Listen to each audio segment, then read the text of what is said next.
नमस्कार दोस्तों, आप सभी का स्वागत है हमारे इस यूट्यूब चैनल सरस्वती जी के क्लासेस में। आज की इस क्लास में हम मध्यकालीन झारखंड का जो रिवीजन वर्क हम लोगों ने स्टार्ट किया था उसके बचे हुए पार्ट को कवर करेंगे। तो आइए शुरू करते हैं आज की क्लास।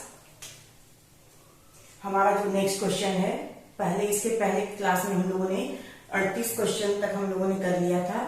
आज का क्वेश्चन 39वां नंबर है। तो ये है, जहांगीर के शासन काल में नागवंशी शासक कौन थे? जहांगीर के शासन काल में नागवंशी शासक कौन थे? तो ये थे दुर्जनशाल।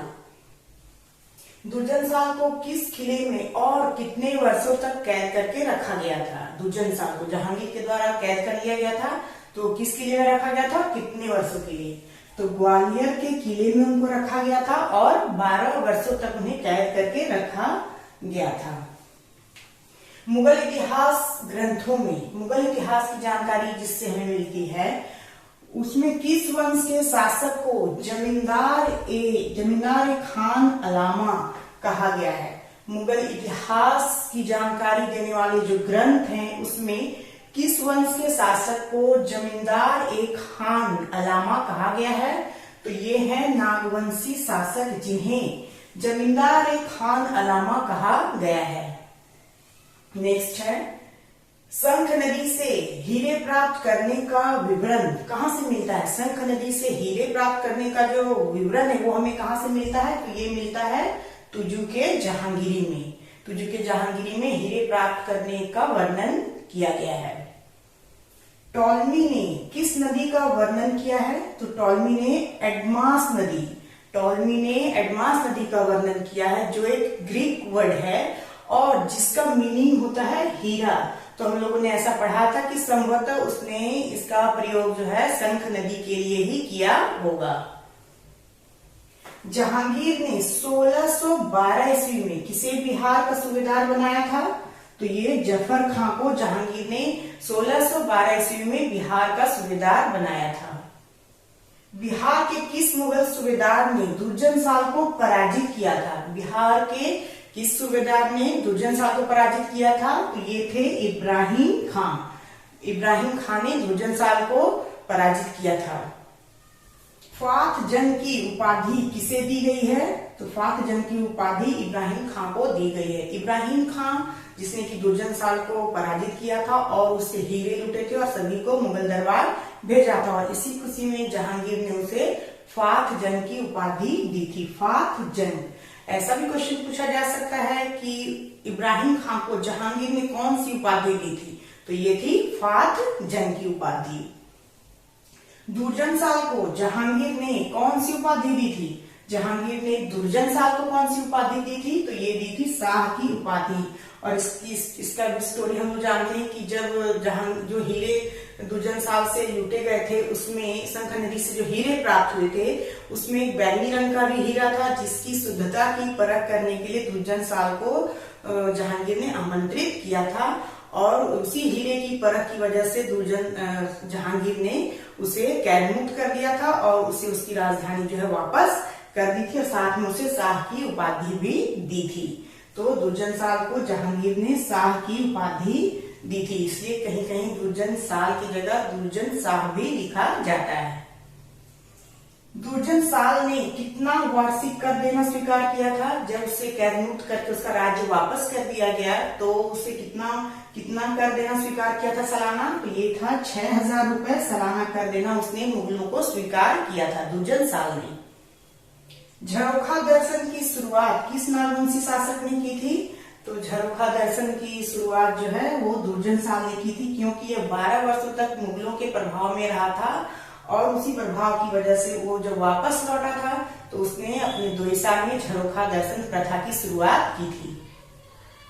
इब्राहिम खां ने पराजित दुर्जनशाल तथा हीरों के साथ कितने हाथियों को मुगल दरबार भेजा था? इब्राहिम खां ने पराजित दुर्जनशाल तथा हीरों, जब दुर्जनशाल पराजित हो जाता है तो दुर्जनशाल को साथ ही उससे जो हीरे प्राप्त हुए थे उन हीरों के साथ इब्राहिम खां ने कितने हाथियों को भेजा था मुगल दरबार में? तो ये थे 23 हाथी। तो इब्राहिम खां ने मुगल दरबार में भेजा था दुर्जनशाल, हीरे और 23 हाथी। दुर्जन साल ने अपनी राजधानी कहाँ बनाई? जब वो रिहा होके वापस आता है कैद मुक्त होके, तो उसने अपनी राजधानी परिवर्तन कर लिया था और ये राजधानी उसने बनाया था दोईसा में। दुर्जन साल ने अपनी राजधानी दोईसा में बनाया था। नवरत्नगढ़ का राजप्रसाद किसने और कहाँ बनाई? नवरत्नगढ़ का राजप्रसाद या राजमहल किसने और कहाँ बनाया था? तो ये दुर्जन साल ने बनाया था। और कहाँ बनाया था? तो ये दोईसा में बनाया था। जहांगीर ने किसे पलामू पर आक्रमण करने का आदेश दिया था? तो जहांगीर ने अफजल खां तथा इबादत खां को पलामू पर आक्रमण करने का आदेश दिया था। जहांगीर ने किस चेरो शासक को बाघ से लड़वाया था और जिसमें उसकी मृत्यु हो जाती है? जहांगीर ने किस चेरो शासक को बाघ से लड़वाया था जिसमें उसकी मृत्यु हो जाती है? तो ये है सहबल राय। सहबल राय को उसने बाघ से लड़वाया था और उसी के दौरान उसकी मृत्यु हो जाती है। जहांगीर के शासन काल में पंचेत का राजा या जमींदार कौन था? तो ये थे वीर हमीर। कहीं कहीं राजा का भी जिक्र है और कहीं कहीं जमींदार का भी जिक्र है। तो वे थे वीर हमीर। वीर हमीर ने किसके समक्ष आत्मसमर्पण किया था? तो ये थे सेनापति शेख कमाल, जिसके समक्ष वीर हमीर ने आत्मसमर्पण किया था। मुगल सूबेदार अफजल खां किसके साथ मिलकर पंचेत पर आक्रमण किया? तो मुगल के जो सूबेदार थे अफजल खां, उन्होंने बंगाल के सूबेदार इस्लाम खां के साथ मिलकर पंचेत पर आक्रमण किया था। शाहजहां के काल में नागवंशी शासक कौन थे? तो शाहजहां के काल में दुर्जन शाह थे और जब इनकी मृत्यु हो जाती है तब रघुनाथ शाह जो है वो शासक बनते हैं नागवंश में। शाहजहां के काल में चेरो राजा कौन थे? तो शाहजहां के काल में जो चेरो राजा थे वे थे प्रताप राय। प्रताप राय। बिहार के सूबेदार अब्दुल्ला खां को पलामू का क्षेत्र जागीर के रूप में कब मिला?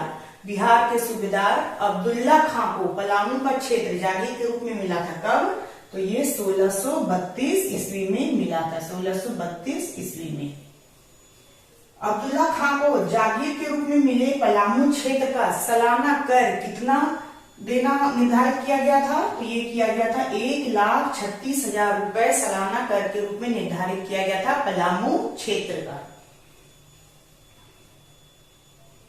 प्रताप राय ने अपनी तत्काल रिहाई के लिए शाइस्ता खां को कितनी रकम भेंट की थी? तो ये थी 80,000। प्रताप राय ने अपनी तत्काल रिहाई के लिए शाइस्ता खां को 80,000 रुपए रकम भेंट की थी। बावली चेरवान युद्ध कब हुआ था? तो बावली चेरवान युद्ध हुआ था 12 अक्टूबर 1641 ईस्वी को। बावली चेरवान युद्ध। बावली चेरवान युद्ध किनके बीच हुआ था? तो ये युद्ध हुआ था चेरो शासक प्रताप राय और शाइस्ता खां के बीच। बावली चेरवान युद्ध जो है चेरो शासक प्रताप राय और शाइस्ता खां के बीच लड़ा गया था 12 अक्टूबर 1641 ईस्वी को। औरंगजेब के समय नागवंशी शासक कौन थे? तो औरंगजेब के समय जो नागवंशी शासक थे वे थे रघुनाथ शाह और राम शाह। रघुनाथ शाह, राम शाह ये दोनों थे औरंगजेब के शासन काल के समय नागवंशी शासक।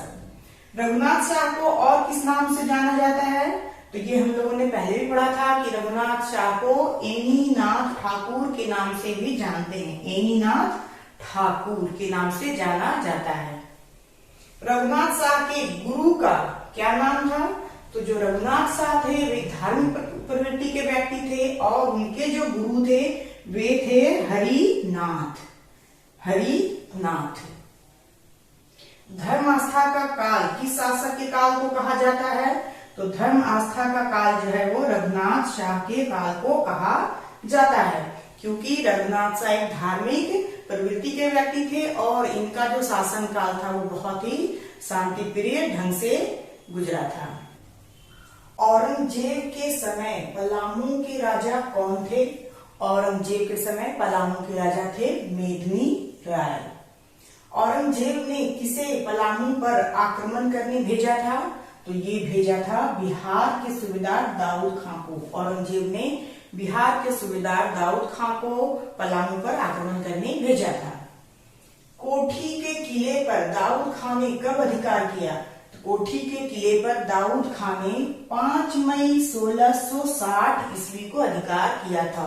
और इस दौरान जो दाऊद खान है वो बिहार के गया जिले के इमामगंज के रास्ते से पलामू पर आक्रमण करने गया था। ये क्वेश्चन मैं यहाँ ऐड करना भूल गई, ये इंपॉर्टेंट है कि दाऊद खान किस रास्ते से गया था। तो ये बिहार के गया के इमामगंज होते हुए गुजरा था। मुगलों ने कुंडा का किला कब नष्ट किया था? तो मुगलों ने कुंडा का किला जो है 3 जून 1660 ईस्वी को नष्ट भ्रष्ट कर दिया था। कुंडा के किस शासक ने इस्लाम धर्म स्वीकार कर लिया था? तो ये कुंडा के शासक थे चुनराय, जिन्होंने मुगलों से भयभीत होकर इस्लाम धर्म को स्वीकार कर लिया था। चुनराय की हत्या किसने की थी? तो ये थे सुरवर राय, जो चुनराय के भाई थे, और इन्होंने मेदिनी राय के बहकावे में आके अपने भाई की हत्या कर दी थी, क्योंकि इनसे ये बर्दाश्त नहीं हो रहा था कि उसने इस्लाम धर्म को स्वीकार कर लिया था। अंतिम सांस तक युद्ध करने की घोषणा किसने की थी? तो अंतिम सांस तक युद्ध करने की घोषणा मेदिनी राय ने की थी, जब औरंगजेब ने इन्हें इनके सामने शर्त रख दी थी कि इन्हें इस्लाम धर्म स्वीकार करना होगा। उस समय इन्होंने ये घोषणा की थी कि वो अंतिम सांस तक युद्ध करेंगे। औरंगजेब की सेना तथा चेरो शासक का आमना सामना किस नदी तट पर हुआ था? तो औरंगजेब और चेरो शासक का आमना सामना हुआ था औरंगा नदी के तट पर, औरंगा नदी के तट पर। पलामू का फौजदार किसे नियुक्त किया गया था? तो पलामू का फौजदार नियुक्त किया गया था मनकली खां को। पलामू का फौजदार मनकली खां को नियुक्त किया गया था।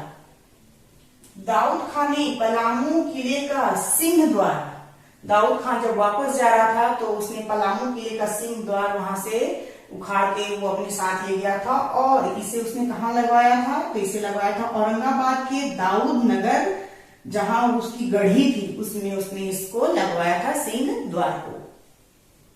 किस चेरो शासक के शासनकाल को स्वर्ण युग कहा जाता है? तो ये है मेदिनी राय, जिनके शासनकाल को स्वर्ण युग कहा जाता है, क्योंकि इन्होंने कृषि में बहुत ही अच्छी तकनीकें लागू की थी, जिससे कि बहुत ज्यादा पैदावार बढ़ी थी, इनकी प्रजा बहुत खुशहाल थी।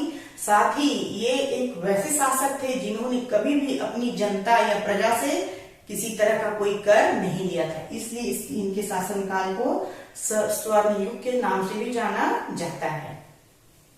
न्यासी या न्यायी राजा की संज्ञा किसे दी गई है? न्यासी या न्यायी राजा की संज्ञा मेदिनी राय को दी गई है।